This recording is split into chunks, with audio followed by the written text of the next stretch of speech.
This training will cover the Oregon REALTORS Agricultural Land Sale Agreement. It's a purchase and sale agreement specifically designed for agricultural transfers. For this training, we'll cover edition 2025-1. To begin with, we should note all sales agreements are simply a part of the transaction itself. It is the hub document. All of your addendums and additional documents will modify the transaction from there. So this is the centerpiece to the transaction, but your individual deals will likely look somewhat different because they'll have various addendums and attachments that modify what you're addressing within your specific transaction. For our purposes, this is Form 1.4.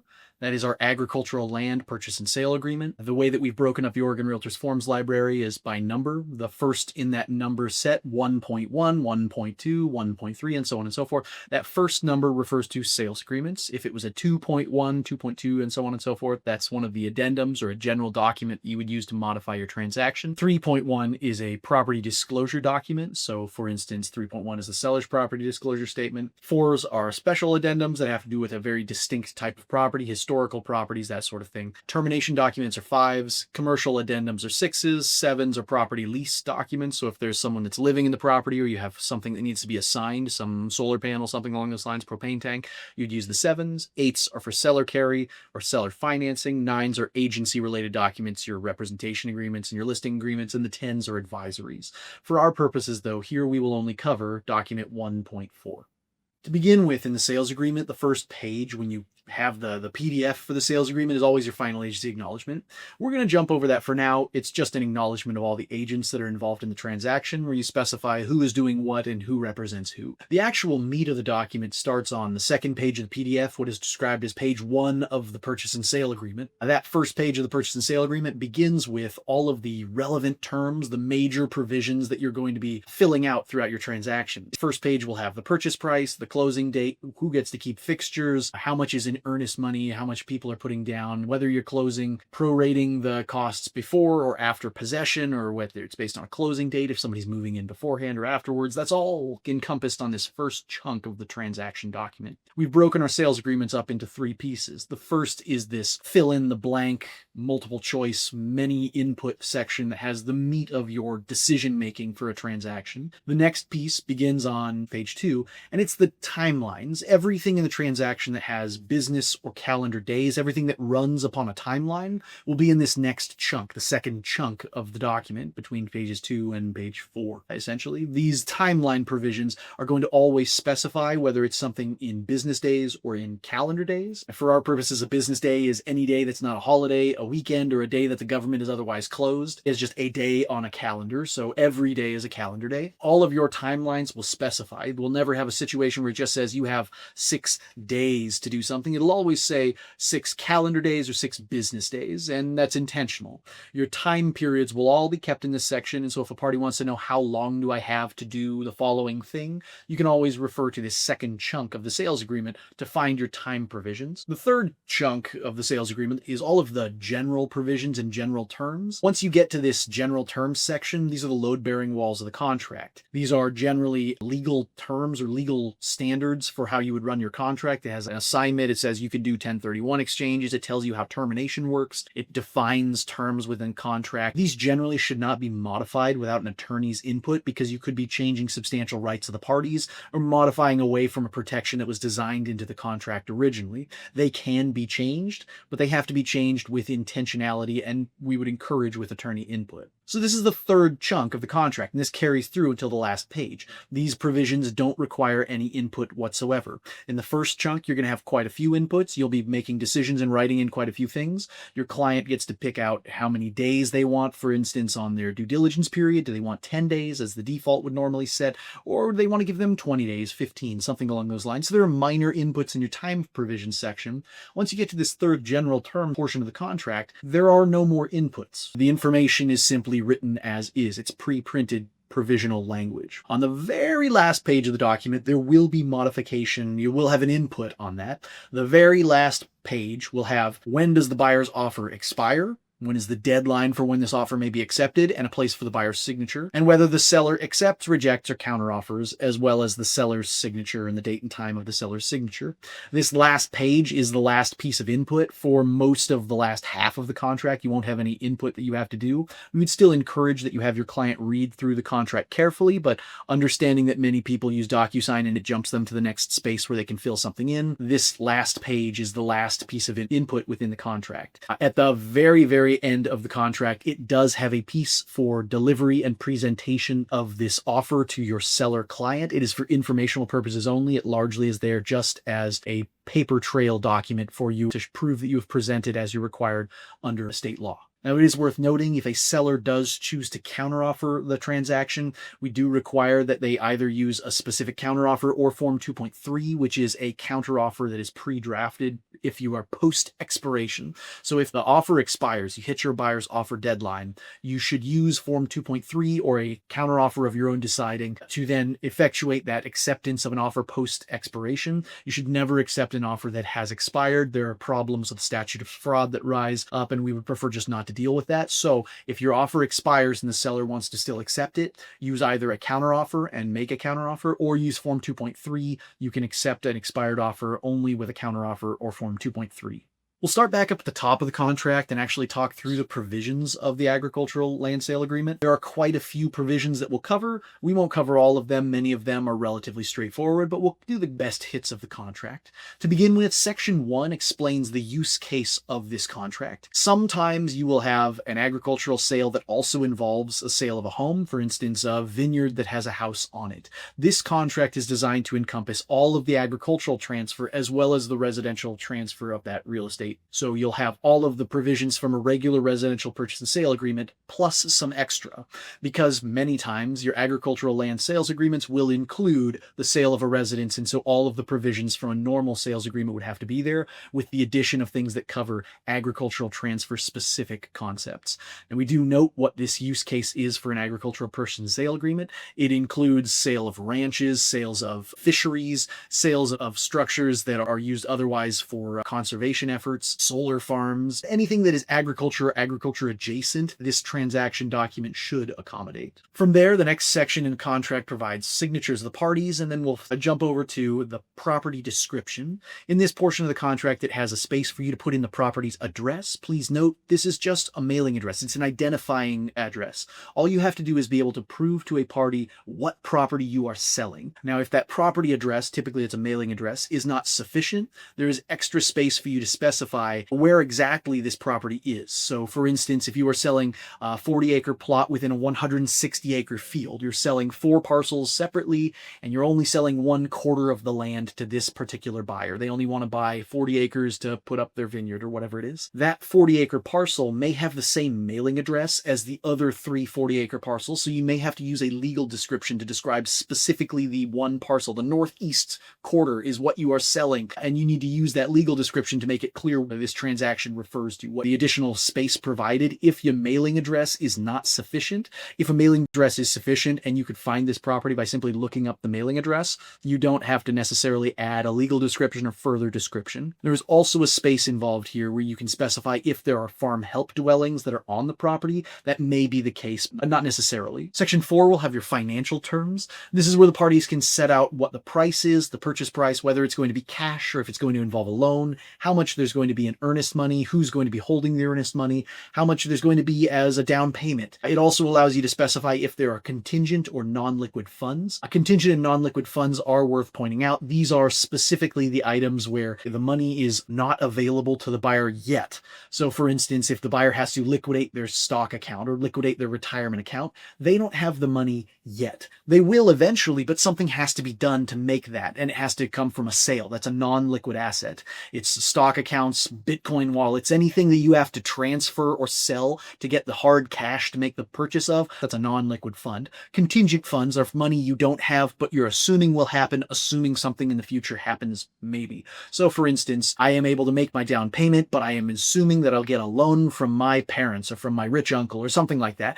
That is not money you have yet. It's assuming something in the future will occur. Those are contingent funds. The buyer needs to specify that because it makes a material difference to the seller seller, whether the buyer simply has a briefcase full of money on hand in their car that they can make the purchase with today, or if the buyer has to do some other things that could make it a little more sketchy. If the buyer's purchasing this property using Bitcoin, some cryptocurrency, the buyer doesn't have that money yet, and the market could crater between now and when you close. And as a result, if the buyer just barely can afford it, it may be a sketchy transaction, and it's something relevant to the seller. It's a material fact. So we ask that the buyer specify if they're using something other than specifically cash or a loan that is provided through a lender. You can also specify if there is some process where the seller is making a payment to the buyer's agent. This is not cooperative compensation, but rather what amounts to a seller concession, although it's not counted as a concession through interested party contributions. This seller payment to the buyer's agent should be specified. You can check a box and say seller will be paying the buyer's agent the following amount of money. It will be credited against how much the buyer owes their agent. Alternately, there's another checkbox that states the seller agent and the buyer's agent have already signed an agreement and is receiving money from their client, and they're going to share it with the buyer's agent. That is what was previously understood as cooperative compensation. It was the model that was under attack in the Sitzer-Burnett lawsuits, and as a result, it's much more difficult to put it into place because it's not effectuated through the MLS. It can still exist, but it exists outside your MLS. The reason why this provision is written as seller and buyer agent already have an agreement is because this is a sales agreement between the buyer and the seller. The agents are not parties to this contract. There's no privity. So if I have a contract that says my agent will do the following thing, it has the same impact as saying Warren Buffett will give the buyer $1 million. If Warren Buffett isn't on the contract, it doesn't apply to him. Same is true for the agents. So we can't bind the agents through the sales agreement, which means if the buyer agent and the seller agent have agreed to some sort of compensation sharing or compensation split, they have to have done it separately. And that separate agreement, we're just notifying the parties. This is informational if there is cooperative compensation. There is a line for the total value. You can just add up the amount the seller is offering to pay and the amount the seller's agent is offering to pay. That number should never be greater than what the buyer agent is supposed to receive under their representation agreement. That's going to be baked into MLS rules and is generally encouraged because that was the cause of the Sitzer-Burnett lawsuits. So it never receive more than your representation agreement states that you are allowed to. The line that is the totaling of the seller's contribution and the seller agent contribution should never look like a larger number than your buyer rep agreement lays out. There's a space for the seller to specify other costs that they're going to be providing to pay off buyer expenses. So if the seller is paying for carpet cleaning, if the seller is paying for a home warranty, something along those lines, they can specify that number in the bottom blank space. There is an asterisk that notes if you are doing cooperative compensation, the cooperative compensation value here is informational only. It is not binding upon the parties. There should be a separate agreement between the agents if there is cooperative compensation, as opposed to a seller direct payment can be established through this transaction document. There is a space where the parties can specify how they are transferring the property. Is it going to be done through a traditional deed, or is it going to be some sort of seller finance transaction where there's a promissory note and a deed of trust or a land sale contract? If you're doing seller carry documents, there's an additional form that guides that process, Form 8.1. Anytime in this contract where you see something that specifies in bold Form 8.1, what that means is that document needs to be attached with this. It's a mandatory attachment now because you are using something that would involve that attached document. So if you are doing seller carry, you need Form 8.1. In Section 7, you can specify where your closing and your possession dates will fall. If they are different dates, that's okay, but you need an addendum to modify that transaction. If your closing and possession date are the exact same, the transaction document accommodates it, but if a closing date comes after the possession date, possession occurs, buyer takes possession, and then closing occurs. You need a buyer pre-closing occupancy agreement because the buyer is functionally occupying the property. They have taken possession and they are essentially a tenant for a period of time before closing. If you have a closing date and then possession after the closing date, you need a seller occupancy agreement because the seller has sold the property and transferred it to the buyer, and then sometime later the buyer actually gets to move in. So you have a seller who's living on the property after closing, and you want to be able to facilitate the movement of that property while not creating problems of an unaddressed tenancy. You can also specify when the prorations occur. If the proration is going to occur at the same time as closing, if it's going to happen at possession, or if it's some other date, the buyer will prorate the costs based on the moment they start actually farming the land. That's when the buyer will prorate this utility costs. You can specify as you choose. It's up to the parties. There is a section where you can specify items that are going to move with the transaction separately from the normal pathway. Normally, at law, a transaction will have all fixtures remain with the property and all personal property remains with the seller. That means your car cars, your bookcases, your appliances, your air fryer, all of those things stay with the seller after closing. By contrast, things that are affixed to the land, they're actually like bolted to the wall, the chandelier, that sort of thing, those remain with it and become possessions of the buyer. You can specify when you deviate from that standard. If the buyer wants to keep some of the personal property, leave the lawnmower, that's mine now, you can state that. If the seller wants to keep a fixture, I'm taking the chandelier with me, I bought it, it was a wedding present, I want to take it with me. Use those fixtures that will be taken by the seller. In the Oregon Realtors forms, we do specify that all accessories to the farm also move with the property. It's defined later in the contract, but for our purposes, let's just treat it as all the farm stuff is transferring with the property as a baseline. If your seller doesn't want to transfer the tractors, the watering machinery, the irrigation spigots, all those various things they've been using in the farming practice, specify that within this section that the seller is retaining those accessories. Defined all the farm stuff as accessories, and that is something that moves somewhat differently. There's a question at law as to whether an integral part of a farm, an accessory that is required for the farming of the land, whether that's a fixture or not, and it's an extraordinarily fact-specific analysis. And so to cut through the analysis and make it more straightforward for the parties, we've simply laid out a rule which says all the farm stuff transfers with the property.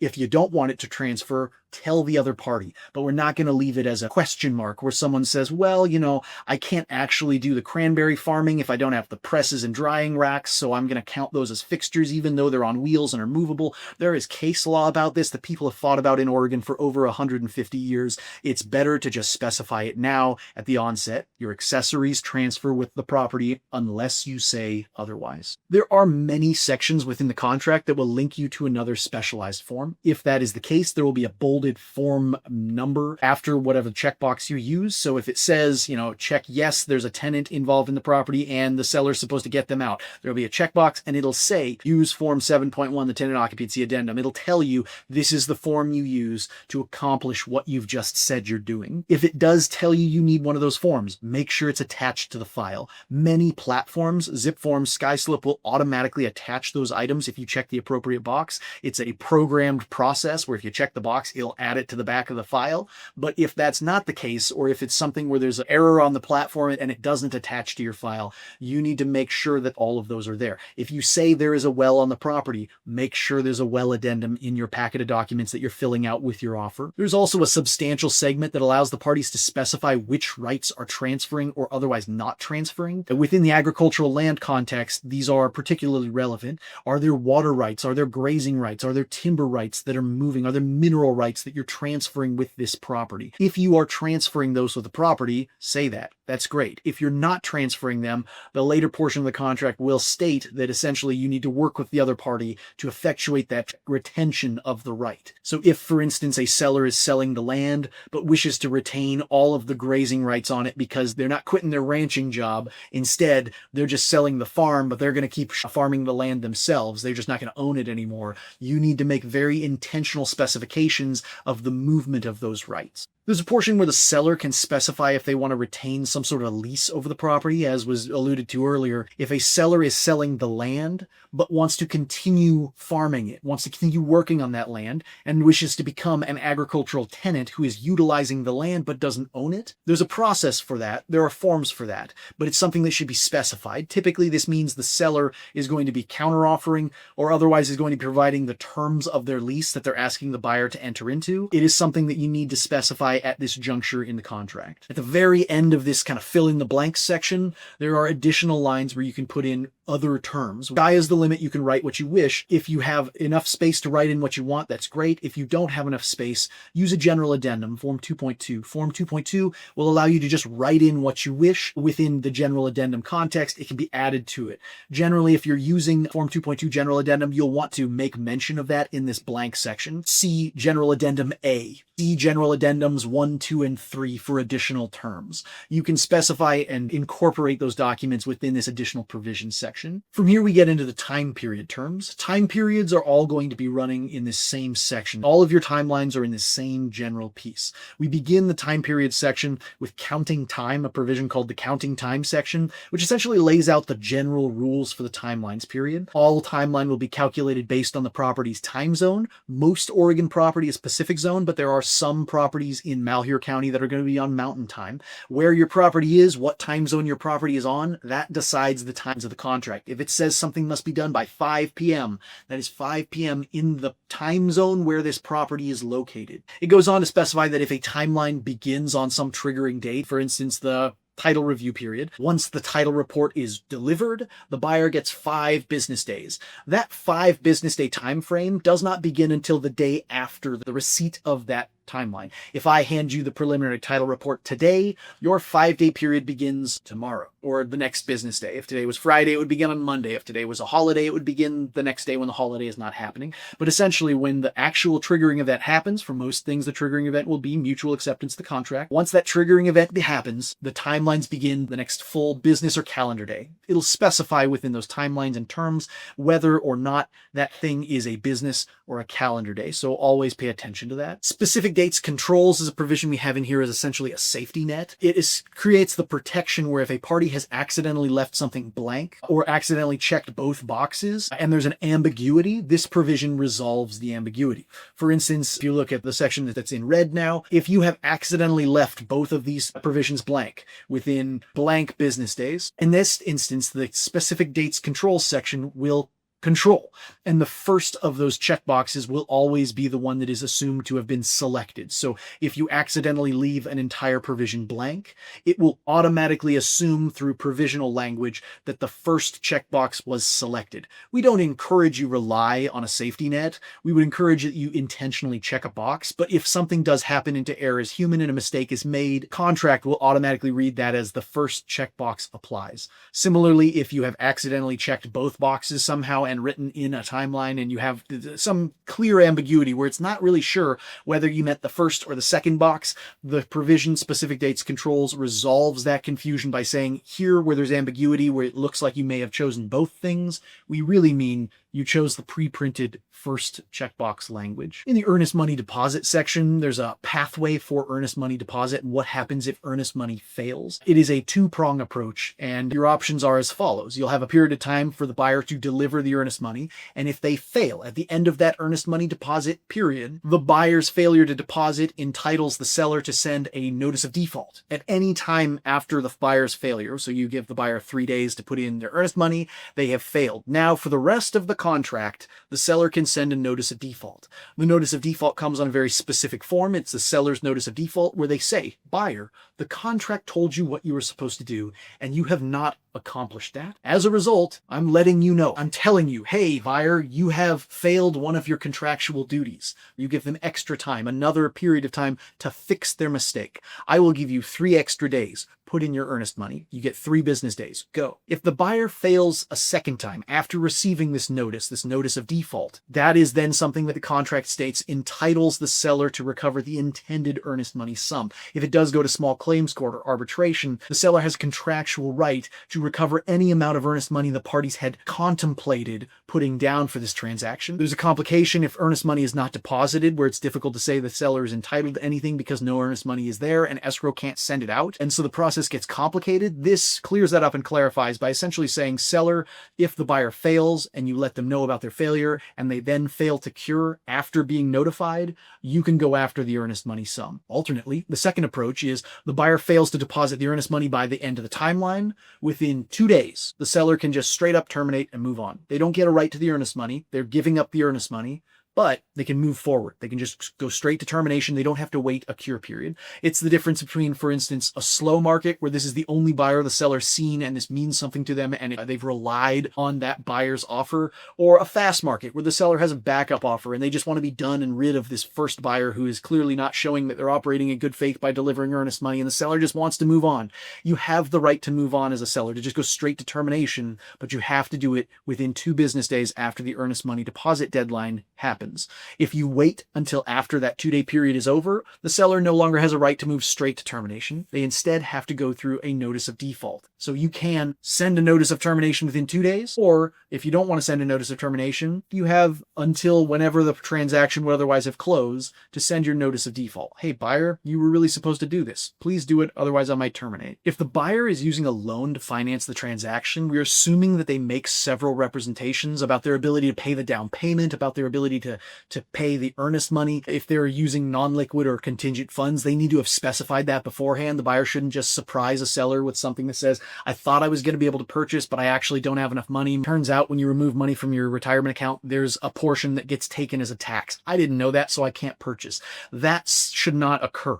The buyer, by signing this contract, is representing that they are not using contingent or non-liquid funds unless they've already told the seller. Separately, there's a place in this where that allows the buyer to specify whether or not they are pre-approved for a loan. If the buyer is pre-approved and they attach the pre-approval letter with their offer, that's great. If the buyer doesn't attach the pre-approval but tells the seller, I am pre-approved, they can give themselves a couple days to deliver this pre-approval letter. This generally is the case when a buyer has a pre-approval that is more than the amount they're putting in the offer. You don't necessarily want to tell the seller that you are offering $100,000 less than your maximum possible loan would allow, because that can just encourage sellers to just kind of raise their price on things because they know you have the money available. So some buyers will go back to the lender and say, could you write a new pre-approval for me that specifically says the amount I'm offering in this offer to the seller, I want it to be that is what I'm approved for. And the banks will typically do that. You can give yourself a short period of time to deliver that pre-approval letter if you are pre-approved, but you didn't attach it yet. Now, if the buyer is using a lender, they are not supposed to change that lender. They're not supposed to modify their loan program. They're not supposed to move the needle on that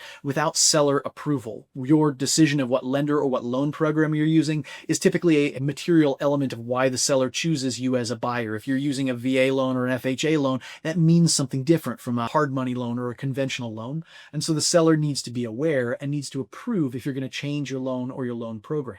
There's a provision in the contract as well that states that if the buyer is going to be under contract using a loan, they need to tell the lender within a short period of time they have an offer accepted and they want to proceed with the loan. There should never be a situation where a buyer is under contract and then forgets to tell the lender to move forward with the lending process until later on in the contract. This is expressly in the provision here to prevent the scenarios where a buyer gets too far into the contract and then remembers to tell a lender that they need to move forward with the loan and it causes delays. The buyer needs to tell the lender very shortly into the contract, within a couple business days, that they intend to proceed with the loan, and they need to provide some sort of proof of their intent to move forward and forward that along to the seller to make it clear to the seller that they have in fact told the lender that they want to get a loan. Now, what does an intent to proceed mean? Essentially what it sounds like. It's any sort of documentation that reasonably convinces the seller that the buyer has informed the lender that they want to move forward with the loan process, that the lender goes, yeah, I understand that. We'll start up on the paperwork. That's perfect. That's an intent to proceed. You've proved that you have informed your lender. The very tail end of this provision does specify when a party has to order the appraisal. You can set that based on sometime after the diligence period or few set days after mutual acceptance. Some parties will wait until after due diligence to make sure that they don't back out of a contract before spending money on the appraisal itself. The financing contingency section sets up a multiple step dance. It's a relatively complex process for what happens when the loan fails. First off, when the loan fails, the buyer will get notice from the lender that says, buyer, you/the property have failed to qualify. You don't qualify. You don't get this loan because you don't have enough income, because the property is a kind that we don't lend on, or because the appraisal came in too low and the collateral doesn't cover the loan that we're giving you. It's not worth our time. If that happens and the buyer gets notice from the lender, they have a few days within which they have to send that notice to the seller. They have to tell the seller, here's what my lender told me. The loan has failed. From there, buyer tells the seller the loan failed. They have to do it within 2 business days. They have a couple options. They can either say, my loan failed, I'm sorry, the transaction is over, and terminate. The buyer terminates because their loan failed. They know they're not getting this house, and the buyer says, we're going to move on to the next best thing. So the buyer can terminate at the moment they tell the seller, my loan failed. Alternately, the buyer can send the seller a notice and say, my loan failed, but I still want to make it work. I want to see what'll happen with this transaction. I think I can find a new loan. I think I can find an alternate financing structure. I have enough money otherwise to make the purchase. I just really didn't want to dip into my emergency funds. The buyer may have a reason for why they want to proceed in the transaction even after the failure of their loan. If that's the case, the buyer simply sends the notice from the lender, hey, the lender told me the loan failed, but I want to keep trying. They haven't sent a notice of termination. If the buyer says my loan failed, and they don't say I want to terminate, the next step applies. At that point, the parties are in a mandatory renegotiation period. This essentially means if the buyer says my loan has failed, but I don't want to terminate, the buyer and seller will have 2 days, you can set it for more time if you need, but 2 days to talk with each other. They're not allowed to terminate during these 2 days. They have to let themselves cool down and maybe come to some sort of a solution for next steps in the transaction. Maybe that means agreeing to some other loan program. Maybe that means approving the buyer modify the contract to make it a cash purchase. Whatever it is, you have that mandatory renegotiation period to figure out what you're doing next. At the end of that mandatory renegotiation period, if the timeline runs and you haven't found a solution, both parties have a right to terminate. The buyer gets a right to terminate at that point. Hey, we tried to renegotiate, it didn't work. So I guess we have to terminate. The buyer can terminate, or the seller can terminate. Hey, your loan failed. I don't feel comfortable with any of the other options you've laid out for me, so I'm going to terminate. Both buyer and seller have a right to terminate for 2 days after the loan renegotiation period has failed. If for whatever reason they do not terminate, we assume that the parties are moving forward without that financing contingency in place. What this means is for a seller, you're assuming the buyer will make it work. It's a sketchy transaction for that seller. You may have a buyer whose financing simply doesn't work. For the buyer, it means you're moving forward and potentially going to breach the contract at closing. You may fail your own contract because financing doesn't work. But at that point in time, when you've reached the end where you are past the stage where a buyer has otherwise failed to terminate once, tried to renegotiate and failed to terminate a second time, and the seller has failed to renegotiate, we assume the parties wanted to remain in that contract. They have both had chances to get out if they so chose, but they did not make that choice. And so if you march past your termination rights in financing contingency, the financing contingency is gone and you're still under contract. If you're not using a loan, the all cash purchase, the proof of funds provision applies. If it's a cash purchase, proof of funds within a set number of days, the buyer needs to prove to the seller that they have sufficient funds to make the payment that they are claiming they're going to make. Typically, this means it needs to show them, the seller, in some way that is satisfactory to the seller, that you have proper assets to make the purchase. This generally shouldn't be a non-liquid asset or a contingent asset, something where you say like, well, I don't have the money, but my parents are wealthy. That answer is not sufficient. That is not a proof of funds. That is a contingent fund because you're waiting for the parents to give you the money and maybe the parents don't have it. Or if it's something where you say, I own a very famous work of art and I'm going to sell it. That's how I'm going to pay for this property.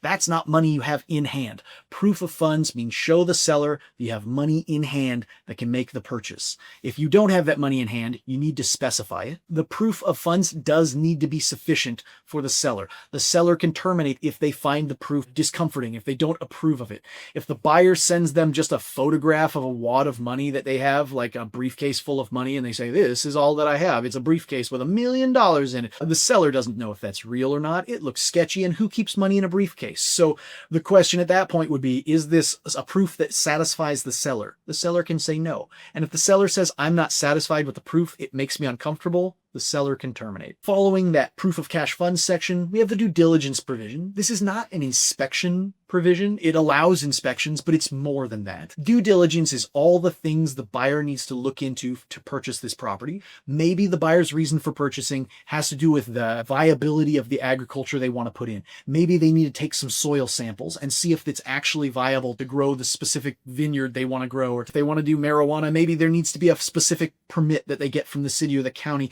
and they need to look into those things. That's not going to be something found through an inspection, but that's still within the due diligence period.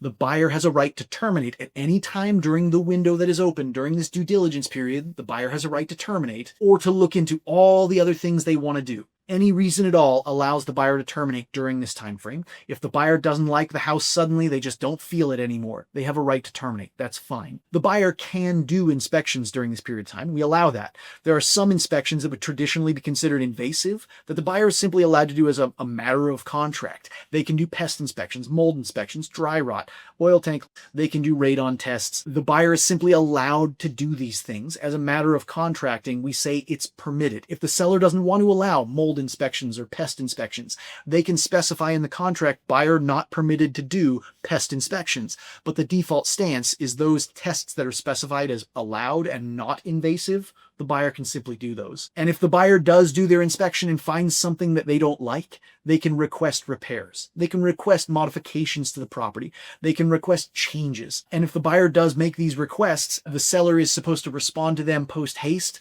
but ultimately the buyer's right of termination closes when the due diligence period is over. So if you don't have agreement to the repairs you're requesting, it is a window. You can look into things and ask for repairs. And if those repairs are not agreed to, if you find something that is unsavory as a buyer, you should terminate at that stage before your due diligence period is over, because your right of termination ends when the due diligence window closes. If you do agree to repairs, the due diligence period also ends. If you agree to modify the purchase price instead of doing repairs, normally we would have asked for a $40,000 roof repair, but instead we're just going to drop the purchase price by $40,000. Due diligence period is over. When you finally put skin in the game for the seller, at that point when the seller has agreed to do repairs, we're not going to allow the buyer to terminate for other reasons, because the seller may have engaged some sort of contractor or expended money on doing those repairs already. And so the due diligence period ends. As a buyer, what this means is get all of the things you want accomplished before the end of the due diligence period and make sure that all of it is in one agreement rather than in multiple places. Don't parcel out your repairs into several different repair requests where you say, please fix the roof, please fix the siding, please fix the barn. If you're making repairs, do them all in one bundle. It is worth noting well and septic inspections and well and septic testing and the right of termination based on well and septic is on completely separate timelines. They have their own forms, they have their own timelines, they do their own thing. You may have a situation where a buyer requests repairs and then later on the well test comes back and the buyer asks for additional repairs as a result of the well inspection. That's permitted. The seller doesn't ever have to agree to repairs at any stage, whether for well inspections or otherwise. The seller doesn't have to agree to repairs, but the buyer's termination right associated with the various inspections and like the well reports, that will be on its own separate timeline. The title contingency has several timelines associated with it. It begins with within 1 business day after mutual acceptance, the seller has to order the title report. You have a day to ask the title company, please get us a title report. We need that thing post haste as quickly as you can. Once that report is received by the seller, they should forward it to the buyer. When the buyer gets the preliminary title report, the buyer has 5 days to look it over and object to things and inspect it for all the things they're looking for and otherwise say they're happy with it or they're unhappy with it. If the buyer is unhappy with some element of that title report, hey, that's weird. There's a tax lien. The county's going to come after us and try and foreclose the property if this lien isn't paid off. I don't want to buy a house with a tax lien that the county's going to come after. Seller, pay off your lien. It's your taxes that are at play here. The buyer can say that. I don't like this. Seller, get rid of it. If the buyer tells the seller, I disapprove of some piece of the title report, the seller gets 5 days to repair that process. They can fix the title. If the seller needs more time, they can ask for it, but they only get the set amount in this provision for how long they have to repair or cure whatever problem exists within the title report. The seller can also provide reasonable assurances. Hey, don't worry about that. I paid it yesterday. Here's a picture of the receipt I got from the county. We paid off that tax lien. Don't worry about it. It's an old title report. Apparently, it's a day late on what the information they had, but it's already done. That's fine. Otherwise, the seller can pay it off and then show the buyer, I cured it. No problem. If they cure it, great. No problem at all. If the seller fails to cure the thing the buyer objected to, the buyer gets a 2-day period to terminate the contract. Buyer gets 5 days to object. They say, I object. Seller gets 5 days to fix. If the seller doesn't fix, at the end of that 5th day, the buyer gets 2 days to terminate. They can say, you didn't fix the tax lien. It's too rich for me. I was pushed to my limits. I couldn't afford the property with that tax lien, so I'm out. I terminate. Alternately, if the buyer doesn't terminate, We're assuming they're accepting the condition of the property as is. The failure of a buyer to disapprove of the seller's otherwise failure to fix the title report is treated as a general acceptance of the contract terms of the contract conditions. At times, a buyer may choose not to terminate after a seller otherwise fails to cure some title defect because the buyer wants the property more than they want that lien removed. That's fine. If the buyer doesn't terminate, they're accepting the property with that blemish on title. They've been given a chance to terminate. Therefore, if they don't terminate, we assume the buyer wants the property with all of its warts and blisters. And that's how these contracts are drafted. If there is some situation where there is a property, a dwelling on the property being sold, the seller has an obligation to ensure that it's up to fire code. That means they have to make sure there are sufficient smoke detectors, there's sufficient numbers and sufficient locations.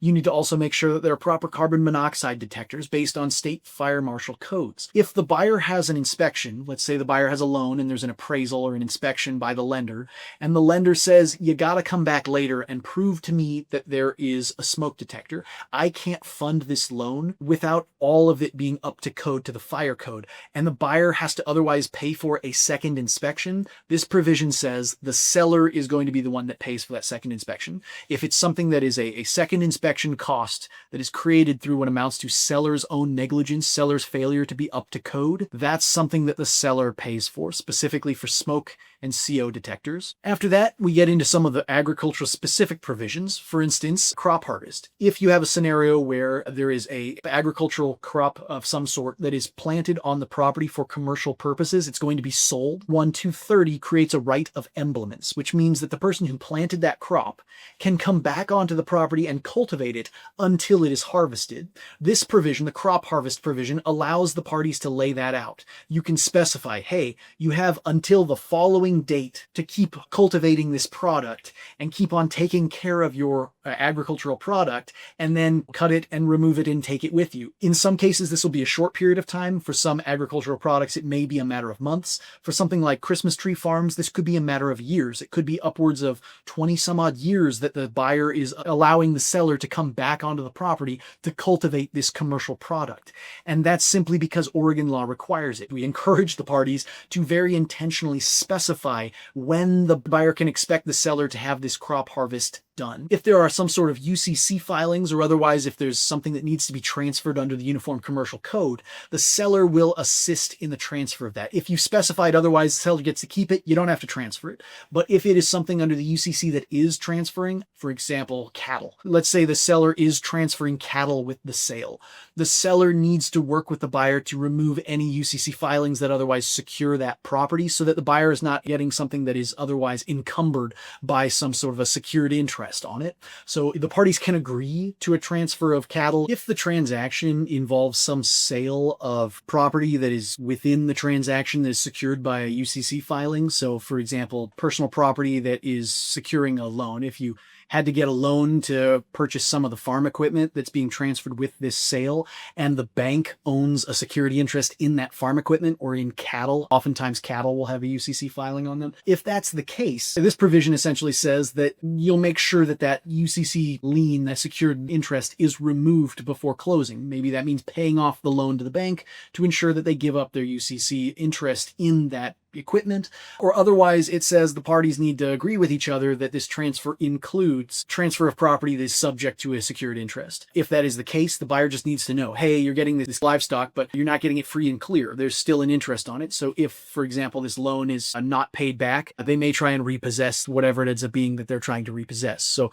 specify. If there's a UCC filing, the default is it should be removed, pay it off. If that can't be done, make sure the buyer understands that and knows that this interest exists. Every so often, you'll have a sale of a fishery, a ranch, or a farm or something along those lines that has a truck, a boat, or an airplane, like a crop duster, that actually transfers with the property. It's not often, but sometimes when you have a large enough sale, a farm that is a going concern, and it's the sale of the farm as well as the farming business itself, you'll actually have a transfer of those vehicles. If a vehicle is being transferred, you need to get that transfer done properly through the Marine Board, the FAA, or the DMV appropriately. So transfer of title, that needs to be done as part of the transaction. transaction. It is worth noting, however, a tractor is not a vehicle. It is considered personal property at law, so there is no transfer of title to move a tractor from one owner to the other. It's something that can just be sold. If you have grazing rights, timber rights, or mineral rights, and the parties plan to transfer those in some way, the contract does create a post-closing obligation that says seller,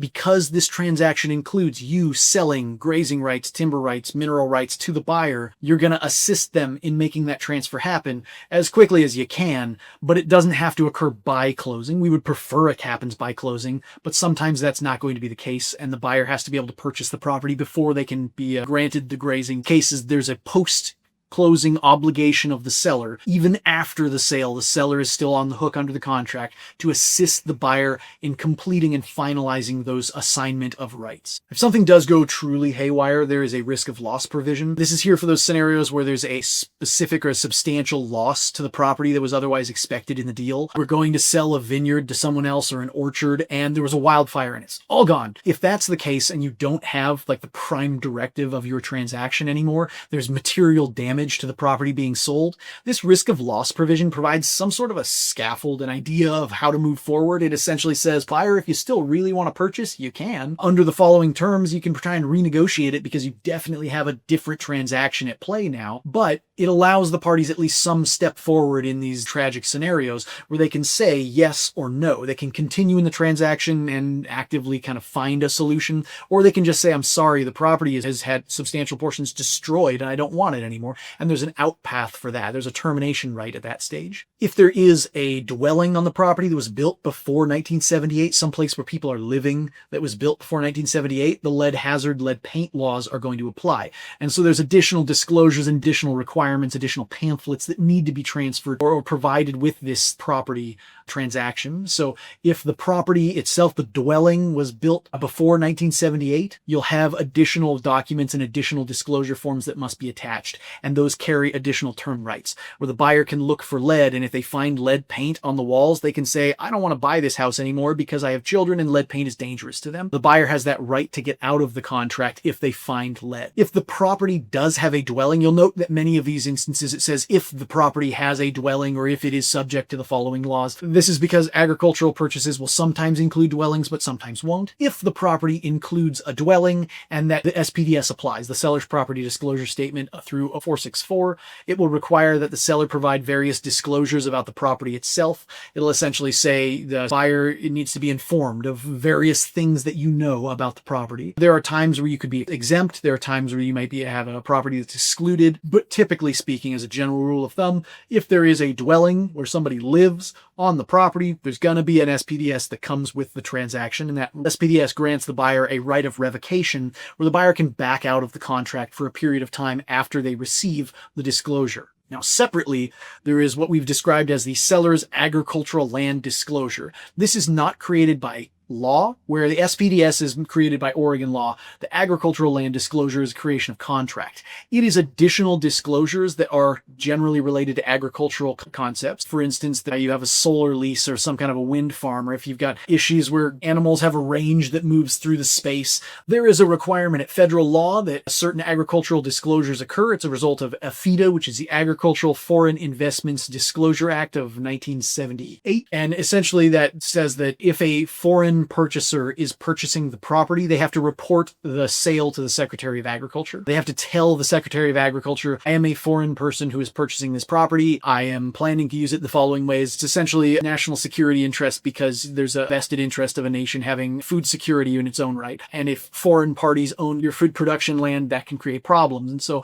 a law was created to essentially let the government know who owns the agricultural land if they are not American citizens. If you do have a new construction, if there's a dwelling on the property and that dwelling was built recently, or if that dwelling has undergone $50,000 worth of renovations or repairs in the last 90 days, there's a requirement at law that you provide specific disclosures for that new construction. It's simply just a requirement of law. There's a special form that we have that you would attach to your document that then accommodates that new construction. So 4.1 would say, this is a new construction dwelling that we're dealing with, and here are the additional disclosures, muster schedules and whatnot that we need to tell the buyer about as a result of Oregon law. From this stage onwards, there are no more inputs until the very end of the contract. So the next set of things we're going to cover are general terms of the contract that typically shouldn't be moved. Some are boilerplate, some are not, but they all should be in the contract, and your client should read them and typically should understand them because they have distinct merit and distinct meaning and distinct change that they can cause for your transaction. So the next portion of this we're just going to cover are general terms that shouldn't typically move,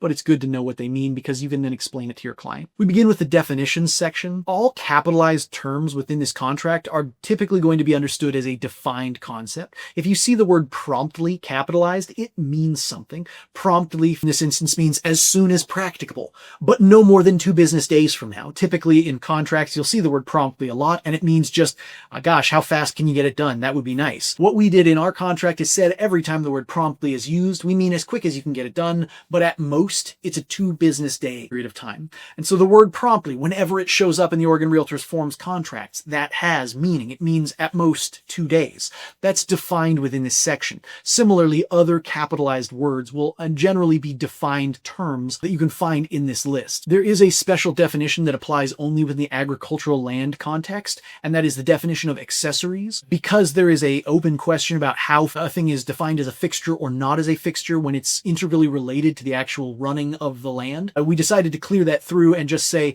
all things related to agricultural use of the property, commercial use of the property, all agricultural equipment and stuff, the watering cans, the tractors, the stuff used in farming of the land or the fishery productions, whatever it is on this land that is used to make it agricultural, that stuff is an accessory, and it will transfer with the property if you don't specify otherwise. There are some provisions of the contract that are going to lay out how the contract is supposed to be read or otherwise understood. All the headlines on these are for reference only. It's for information. It doesn't actually have legal meaning when something says additional buyer representations. There are terms within the provision that will create legal meaning. The headline itself doesn't create anything more than referential meaning. Alternately, there are other provisions that are going to lay out party intent and they'll move some sort of a legal right. Case in point, we do very much intend that the parties can do a 1031 exchange based on the 1031 exchange provision. You can do a like-kind exchange if you so choose. If the parties agree to that, it's allowed. While some provisions will say this is how you read the contract, some provisions will say this is how the contract is supposed to work. Important one to note, and this is very relevant in the agricultural land context, is no sale of business. Your license allows you to transact real estate. It does not inherently mean that you are allowed to transact businesses. So there is no sale of stock, no sale of membership interest. There is no sale of the actual abstract entity of a business that you are allowed to transfer with this document. Instead, you're transferring all the stuff, the objects, the physical property, the non-physical property, the fixtures, and the accessories. We don't deal with intellectual property. We don't deal with goodwill movement. We don't deal with any of that stuff in these sales agreements. The business itself is handled separately if there's also a sale of business names and that sort of thing. Lastly, there are some provisions that will express the party's understanding of the transaction. So rather than telling you how to read the contract, it will say this is how the buyer understands this transaction will work, or this is how the seller understands the transaction will work. Scenarios where the buyer essentially says, I understand that I will have the following obligations, and the seller understands that they are representing the following things. Case in point, the seller represents that they have marketable title, that they are able to sell the land. By signing this contract, the seller is guaranteeing, they are assuring the buyer that they have the ability to sell the property. If the seller is not correct about that, then it's a fraud that the seller has perpetrated because they are not representing properly. And by writing it into the contract, it just puts it on paper and makes it easier to make those arguments around fraud or failure of contract. So have the seller read their representations, have the buyer read their acknowledgements. The buyer is accepting the property in an as-is condition. The condition of the property at the moment they put their offer in, that's the condition of the property they're buying when they close this transaction. If they put an offer on the property while it had a barn that was falling in on itself with mold or rot, the buyer is getting a barn that's falling in on itself with mold or rot if they don't request a repair. They cannot say, well, I ordered a property with a barn and that one fell apart because of the dry rot, so you got to put in a new one. Incorrect, buyer. By signing this contract, you have acknowledged that you are purchasing it as is. If you wanted them to renovate the barn, you got got to request that as a repair addendum or request it in the contract itself. But you can't just claim that there have to be repairs made that are absent or otherwise unstated in the contract. The parties have the ability to specify alternate pathways for prorating the transaction. You can state that earlier in the contract, but this provision gives you the default stance. It tells you how we split fees. It tells you how taxes and rent is prorated. Generally speaking, everything that happens after closing, the buyer is responsible for that. Everything that happens before closing, the seller is responsible for that. So if there are rents that are incurred from, for example, a farm tenant or someone renting out the farmhouse, all the money from that rent that happens before closing, that's the seller's right. Everything that happens after closing, that's the buyer's right. If you set your proration date at some possession date, everything that happens before possession, that's the seller's right. Everything that happens after possession, that's the buyer's right. Similarly, you can specify other processes for how you split up closing costs, but otherwise these instructions will hold. They essentially say that the buyer pays for the buyer's stuff and the seller pays for the seller's stuff. If the seller agreed to pay any of the buyer's stuff, the seller will pay those things as well. If the buyer agreed to pay any of the seller's stuff, the buyer will pay that as well. It functionally just says buyer is responsible for their own stuff, seller is responsible for their own stuff, but you could specify otherwise. Closing will typically happen at or before the closing date. You can sign the documents, and if both parties do so, close before the specified closing date. That's allowed. But otherwise, closing happens by 5 p.m. on the day specified as the closing date. If the title company is unable to close on that day for whatever reason, for instance, the county recording office is closed, we'll treat that closing date as the next available day. There are some instances where pipe bursts in the county recording office and you just can't record anything for a few days as they try and get it fixed. If that's the case, closing date is automatically delayed to that next time in line when it's possible to record. The seller is supposed to provide the property in largely the condition it was at the moment the offer was provided, which means if there is, for instance, like an accessory that fails, let's say you have a stove, a range on the property that had 2 weeks worth of life in it. It failed 2 weeks into the transaction. When the buyer put their offer in, the better appliance, it means they put in one of as good value or better. If a seller wants to, they could put in a new stove, but they don't technically have to. They can put in old stove pieces that are equally likely to break within 2 weeks. That's within the seller's right. There is a requirement that you're supposed to clean the property at closing. Clean is a subjective term, and whatever clean feels like to the seller is generally clean. Sometimes buyers disagree with that. If you are a buyer agent, tell your client about that. Let them know that the word clean doesn't have any specific meaning, and if the seller believes it's clean enough. So if your buyer has a really particular feeling about what it means for something to be clean, specify that very intentionally within your contract. Worth noting as well for the seller side, if anything is left behind that you were otherwise supposed to keep, it belongs to the buyer now. At closing, you should have cleared all your stuff out. If you left a tractor on the property at closing, that's the buyer's tractor now, under the movement of the contract. That's simply how it is drafted to work. If the buyer has to spend money to get rid of the thing you left behind, the seller's responsible for that removal. So if the seller leaves a junker car, just a rotting car in the front yard, the buyer has to hire a tow truck company to get it out to the junkyard, the seller is responsible for the costs of that removal. The contract will have quite a few obligations within it that are described as performance obligations. They essentially, contracts are comprised of things the parties promise each other they will do and things the parties promise are true. For all the things you promise to do, you've created a performance obligation. When it says the buyer needs to provide the following document to the seller within a couple days, that is an obligation that the buyer must meet. You've agreed by signing this contract to do those things. If you don't complete one of your performance obligations, that entitles the other party to potentially claim a breach of contract. Now, you're only really allowed to terminate if the breach of contract is material. Materiality is a super flexible term at law, and so the way we've laid it out in this contract is if anywhere in the contract it says you are allowed to terminate, if the seller does not comply within the first X number of days, the buyer is allowed to terminate. If it says that, move straight to termination. You can terminate, no problem. If it doesn't say you can terminate, you can send a notice of default. If it says buyer supposed to provide notice within 3 business days and nothing else, that means if the buyer fails to provide that notice at the end of that 3 business day period, the seller can send a notice of default. Hey, buyer, just reminding you, contract said you needed to give me a notice. I'm just putting you on notice. You have 3 days. Cure this. I'm going to give you additional time to fix the thing. You already agreed in the contract you would do it. I'm giving you a little extra time to do it now. And if the buyer then fails a second time after receiving that notice, the seller can invoke a termination. You have made that immaterial concept material and allowed yourself the right of termination. Both the buyer and seller can invoke defaults. They can send that to the opposite party and say, the contract told you to do X, You have not done it. Therefore, I'm giving you a short period of time. If you don't comply, I will potentially terminate the contract. You don't have to send a termination after a default runs. If a cure period runs and the seller hasn't fixed the thing they said they would cure, the buyer has a right to terminate for a couple days, but they don't have to. There's a way that you can notify the other party that a thing is material, but it does not require you to torpedo your contract through a termination. Now, there are some instances where the contract just does need to end. In that situation, termination is the approach you would take. Termination is a right to end the contract. There is a process for termination that exists in abstract in what's called the common law, but it generally requires a nuanced understanding of contract law to be able to kind of follow along with how common law termination works. So in the interest of avoiding having to apply legal understanding of contract law, the contract lays out a pathway and a process for termination that you can follow. Specifically, termination is allowed when someone has misrepresented a material fact. If the seller says, I have marketable title, but they don't actually own the property, you can go to terminate that contract. You don't have to give them a period of time to cure or fix that. I'm going to give you 3 days to actually purchase the property so that you can sell it to me. You don't have to give them a notice of default. You can go straight to termination if there is a material misrepresentation. If there is a condition of closing that is unfulfilled or impossible to complete. This is not something that most likely wouldn't happen. This is something that is impossible to happen even if you had unlimited resources. If you could hire 1,000 contractors, it still couldn't get done. That is an impossibility. And if it's truly impossible, then you can terminate. This is usually situations where a timeline is set up where a party has a right to do something that happened in the past. In that instance, you can't say the person breached the contract and sue them for damages. Instead, you just go straight to termination and say, look, it was impossible.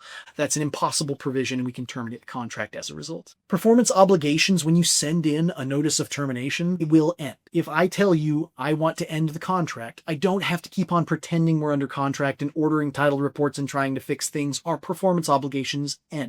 No more. At that stage, the parties are typically encouraged to try and resolve the earnest money dispute with escrow. If you terminate improperly or in some way that is not based on the contract, if you just say, I don't like the buyer, that's why I'm terminating, that can cause loss of money. It could cause lawsuits. So we generally don't encourage parties to try and terminate the contract without any basis found within the contract. At times, you'll have a client that is adamant they still want to terminate anyways. The termination documents have a space for that, but they very intentionally notify you. Doing this could cost you a lot of money and get you embroiled in a very real lawsuit because the contract doesn't say you can. It is worth noting that escrow, even though you might have terminated your contract, escrow has separate rules they have to follow. Under 696581, escrow is not allowed to send out earnest money unless they have matching instructions from both parties or a court order. What that means is if I send a notice of termination to the buyer needs to respond with their escrow instructions. My notice of termination will have escrow instructions on it, and I need the buyer to respond with their own escrow instructions before earnest money can be sent anywhere. If no one responds, escrow will eventually open a lawsuit and force both parties in and basically say, you guys have to figure it out in front of a judge now. And that's okay. So if no one responds, it will eventually resolve itself,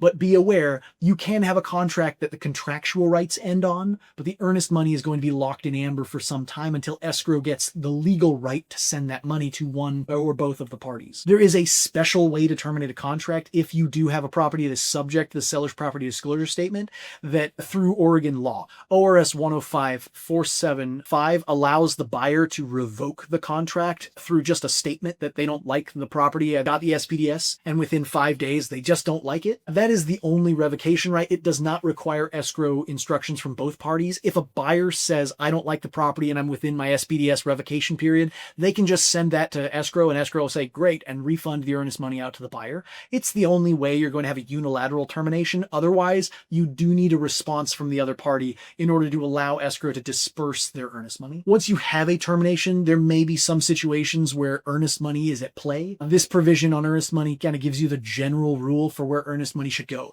Typically, the contract will tell you when the buyer gets their earnest money back, or it will say, if not in default, the buyer gets the earnest money back. If the buyer is in default, perhaps the seller gets to retain it. If the buyer is terminating in a way where that's not in default, they'll likely get to retain their earnest money. At times, the contract will specify otherwise. Seller can never recover anything more than the amount specified as earnest money. It is what's described as a liquid damages sum, which at law means it is a maximum amount, the ceiling for how much a seller can ever receive if there is a lawsuit or some actual dispute. Some sellers will find this problematic because essentially they say, I've been off off market for a month and I could have sold my house for $30,000 more, so this buyer has cost me $30,000 because the market has been getting worse. Now, that's not the case. Earnest money is the maximum amount a seller can ever recover in one of these transactions established through contract. If something does go wrong between the parties, if they disagree about the terms of the contract, about what provisions mean, about who's supposed to do what, about where earnest money is supposed to go, the dispute resolution provision is going to control. All of these issues are first supposed to be taken to small claims court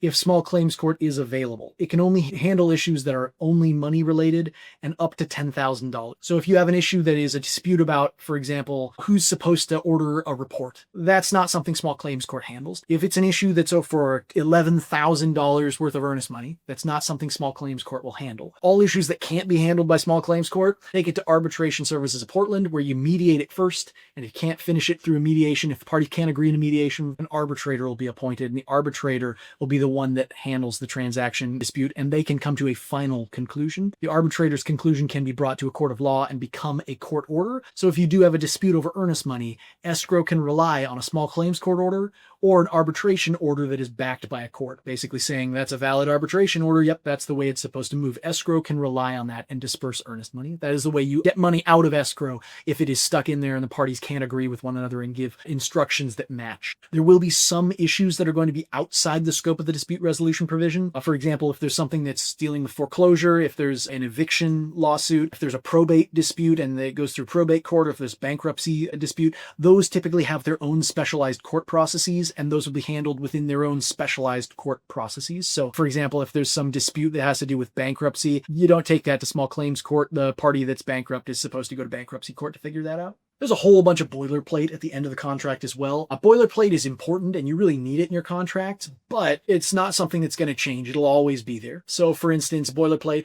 there is a provision that is a mandatory statement that says you should look into the zoning and the district for where this property is, because maybe it's in a fire protection district, maybe it's not, maybe there are other expenses, maybe there are limitations on what you can do. There's a provision that says the contract is not assignable. You cannot assign the contract unless you agree to it with the other party. However, if you specify as the buyer, if you specify that you are purchasing as buyer's name, John Smith, and or assigns, by signing the contract, the seller is recognizing that you intend it to be assignable, and that's treated as the parties agreeing to assignment because of how the buyer wrote their offer. There's a provision that states if the party dies, their heirs, they have to inherit the agreement. That's the way the law is supposed to work, but we specify it.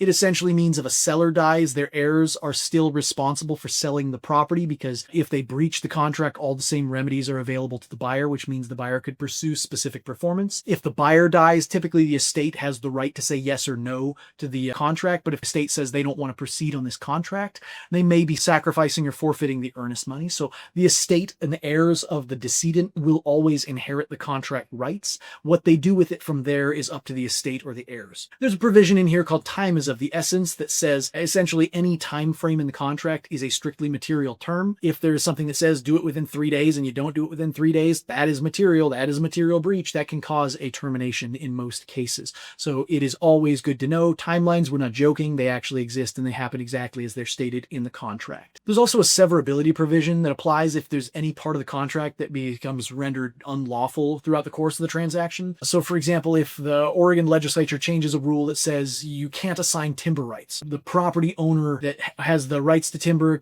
can't keep them. They can't move them across. It always transfers to the land. That's going to change the way the contract is supposed to be read. It would change one of the provisions of the contract. At law, there's a question when a contract has a provision that becomes void at law, whether that voids the entire contract. The way lawyers get around that is they put a severability provision in the contract that says if any piece becomes necrotic, we just cut that one part of the contract out and we get rid of that one piece. The validity of the overall contract, we just say that one chunk that's now unlawful or unconstitutional or changed, that doesn't apply anymore. There's a provision in here that says that failure to act on contractual breach does not actually mean that you've waived all future breaches of the same kind. This is most relevant in a situation where someone has like repeat offenses of the same type. So for example, a seller is supposed to deliver a title report and the buyer says, hey seller, you're really supposed to deliver this title report. Could you order it? And they send a notice of default and the seller doesn't act on it. And then the buyer eventually says, I guess I'll just wait. Maybe they'll get it to me eventually. And they let their termination right lapse. And a couple days later, the buyer goes, no, I really do need this title title report and they send another notice of default,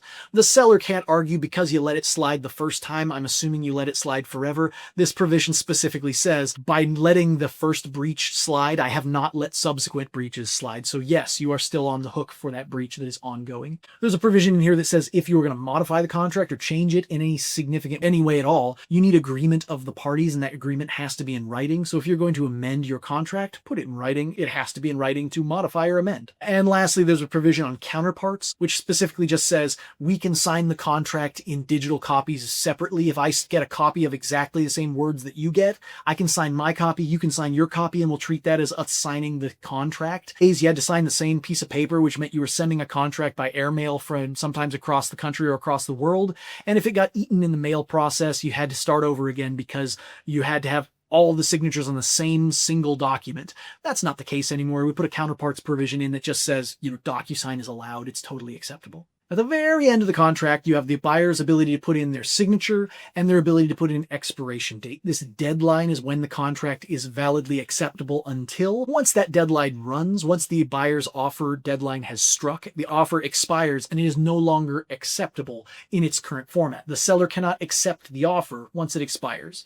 The buyer will sign this and they'll put their name on it. They basically say, these are all the terms and I agree to them. From there, the seller has the ability to say, I accept your terms in exactly the state they are. I accept all of your specific terms. I reject, I don't want to be a part of this contract, or I counteroffer. I'm going to accept some of the terms, but I'm going to change other terms. Counteroffering is the equivalent of making a new offer. So if an offer expires, you can still counteroffer the expired offer, but you can't accept an expired offer. You can't just say, I approve of exactly the terms that you gave me. The seller has to present an offer in response to the buyer and say, here is my offer to you. I counteroffer. If there is some situation where there is a specific failure of the contract to be accepted within the offer's deadline, Form 2.3 is a pre-drafted counteroffer. It is a counteroffer that has all the same terms as the original offer, plus we changed the deadline so that the buyer can now accept it. It functionally renders the contract unexpired, but it's a specific intentionally drafted counteroffer for that purpose. You can always just use 2.1 and do a generic counteroffer as well. At the very, very end of the contract, the last provisions in the contract, there is an informational only line where you can say that you have presented your offer to your seller. Seller agents under Oregon law have a requirement that they present all offers to their buyer. You can use this provision right in here when you present your offer to your seller. It makes a paper trail for you. It is not something that changes the contract. If you don't sign this provision, if you don't fill this provision out on informational presentation or delivery, it doesn't mean the offer was not delivered. It just means it's harder for you, the seller's agent, to prove you've done your job by presenting your offer to your client. Having a paper trail is always preferable, and we put a provision in here to allow for your files an easier paper trail. That is the entirety of the agricultural land purchase and sale agreement. Your individual transactions may have other addendums and other contract provisions or other additions that you put on it that modify it from there. And we would encourage you to look into other videos that cover those specific amendment topics or those other documents that may be applied in your transaction.